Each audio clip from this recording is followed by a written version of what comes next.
In today's video, we'll start with a profound question. What is the essence of who you are?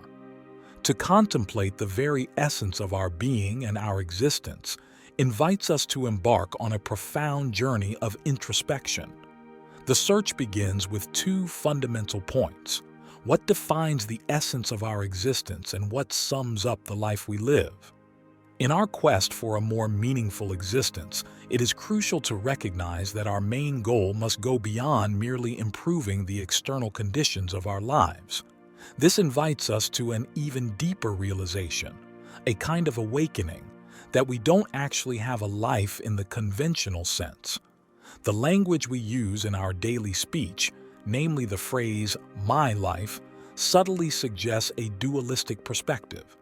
For the use of "my life" implies a possessive relationship, suggesting that we own or control it. This linguistic construction introduces a schism, dividing our perception into two parts, the I and the life that we supposedly possess.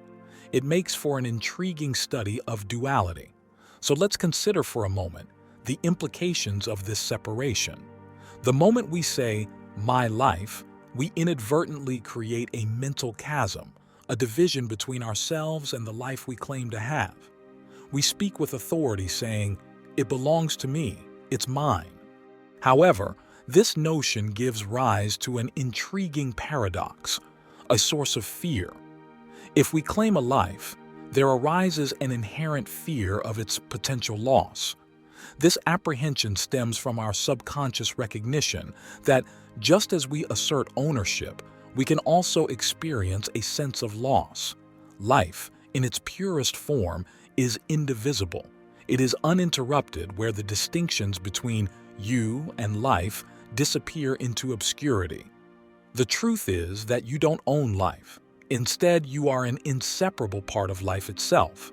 There is no you separate from life. They are one and the same. You are not a separate entity that claims life. Instead, you are an integral thread, woven perfectly into the very structure of life. It's not a question of possession, but of unity. Life flows on its own, without separate individuals controlling it. Believing to the contrary creates a division, as if life and those who experience it were separate. But in reality, life experiences itself, by itself and for itself. This story of "my life" can limit us, because when we see ourselves as separate, we often present ourselves as victims. Moments of challenge and sadness seem like personal attacks, as if life were against us. This perspective is very complicated. It can lead to suffering and disconnection from reality. When we think we're separate, life's trials seem genuinely painful, but this is just an illusion. Life doesn't target anyone because there are no separate individuals navigating life's journey. Life is the only actor, the only one on stage. So if you see yourself as a separate person, it can feel like life's twists and turns are happening to you, intensifying the pain.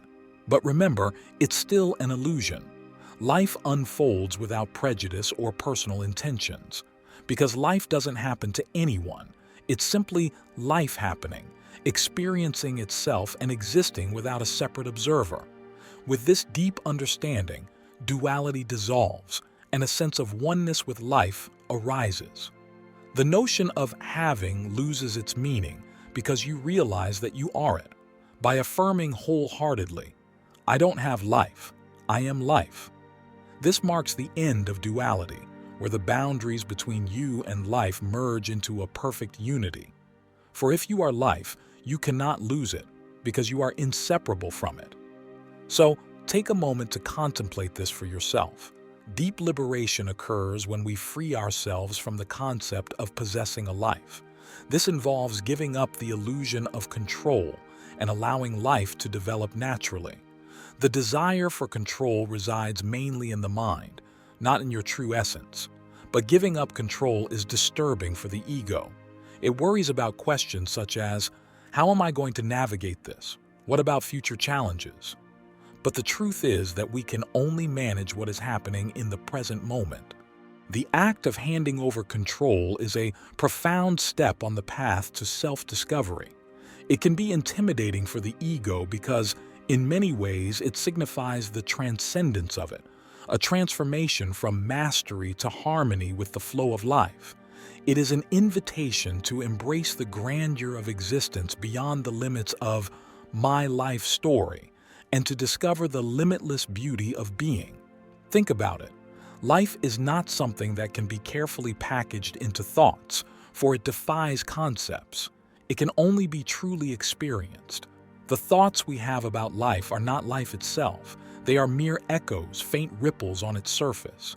Do you understand the essence of what I'm saying? In essence, it invites us to trust in letting go, to renounce the need for control. And in doing so, you will witness a remarkable phenomenon. Life begins to take care of itself. There's no need to grab the reins of control. Instead, you flow gracefully with the current of existence. When we identify ourselves as separate from life, it also promotes a belief in our own inherent faults and the incessant need for self-improvement. But when we release the identity attached to having a life, our authentic nature begins to shine through. From this perspective, we realize that the notion of imperfection was false, because right now we are whole and complete, for everything exists in perfect harmony. When we explore the essence of different religions, we realize that it involves a discourse centered on surrender and trust. In many religions, devout individuals offer their lives, worries, and circumstances to a higher power, finding solace in renouncing control. This act of entrusting to the divine brings a deep sense of peace in the present moment. It is an act of allowing and placing faith in a greater force, be it God or any other name we wish to give it. In essence, this act means detachment. It is recognizable that, in the end, everything is about you. The scriptures and sacred doctrines, no matter what your faith, speak a lot about consciousness and your genuine nature. They tirelessly emphasize the ability to trust in God, no matter what labels we attach to them. In essence, they invite us to recognize our shared essence as one. Therefore, you can trust in who you really are. Allow me to share an enlightening passage from the Holy Bible. For whoever desires to save his life will lose it, but whoever loses his life for my sake will find it. Matthew 16:25. It encapsulates the essence of everything. It's a metaphor, of course, as many biblical scriptures are. But it is not meant as a blind belief, but as an invitation to explore your direct experience. When I say, you are life, you can think of it as the very essence of being alive. So, think about it. Can you, at this precise moment, feel or perceive your being without referring to your personal history? There's no need to remember your name, email address, phone number, or events from a decade ago. Can you access a sense of pure being or presence that transcends the past? Just reflect and answer to yourself. In this state of pure being, there is no past to speak of, no reference points. But there is an undeniable awareness of your existence. I am. You can perceive the essence of being or presence within you, but describing it in words is difficult. All we really know is that we exist. To really understand this requires a temporary cessation of the constant flow of thoughts, a moment when the incessant inner chatter subsides. For some, this may already be happening.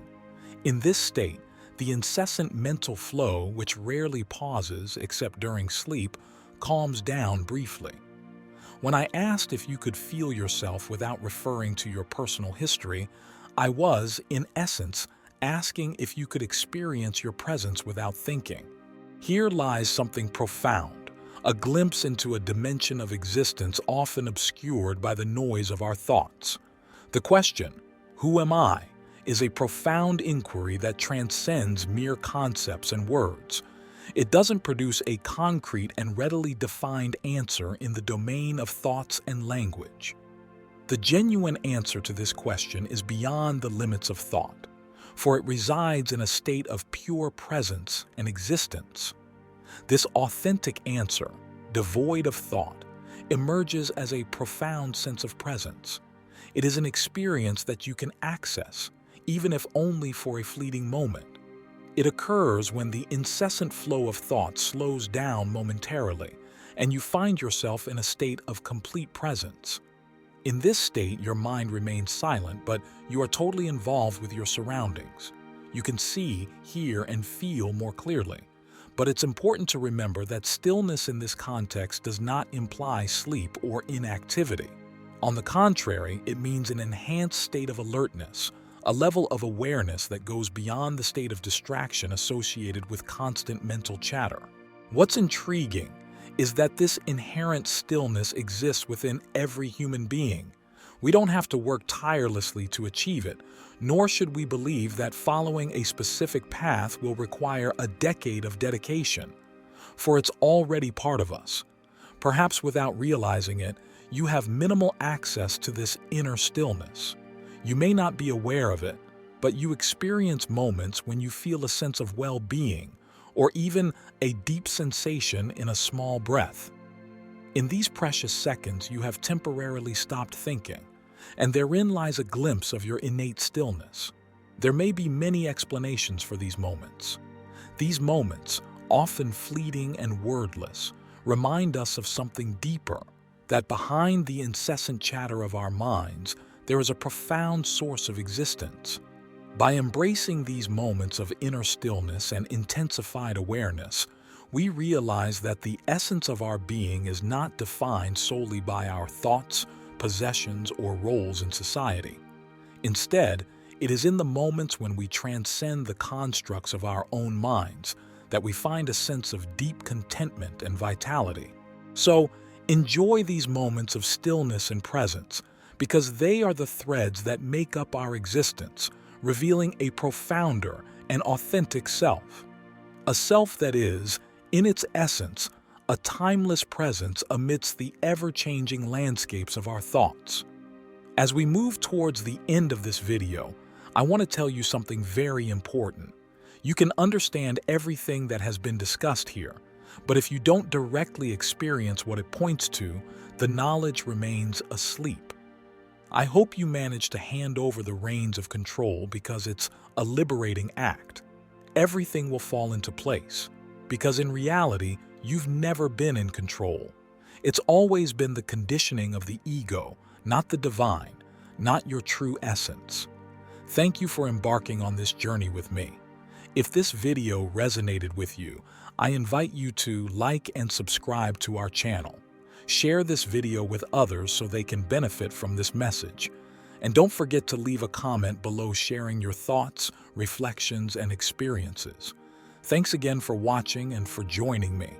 Take care and see you soon.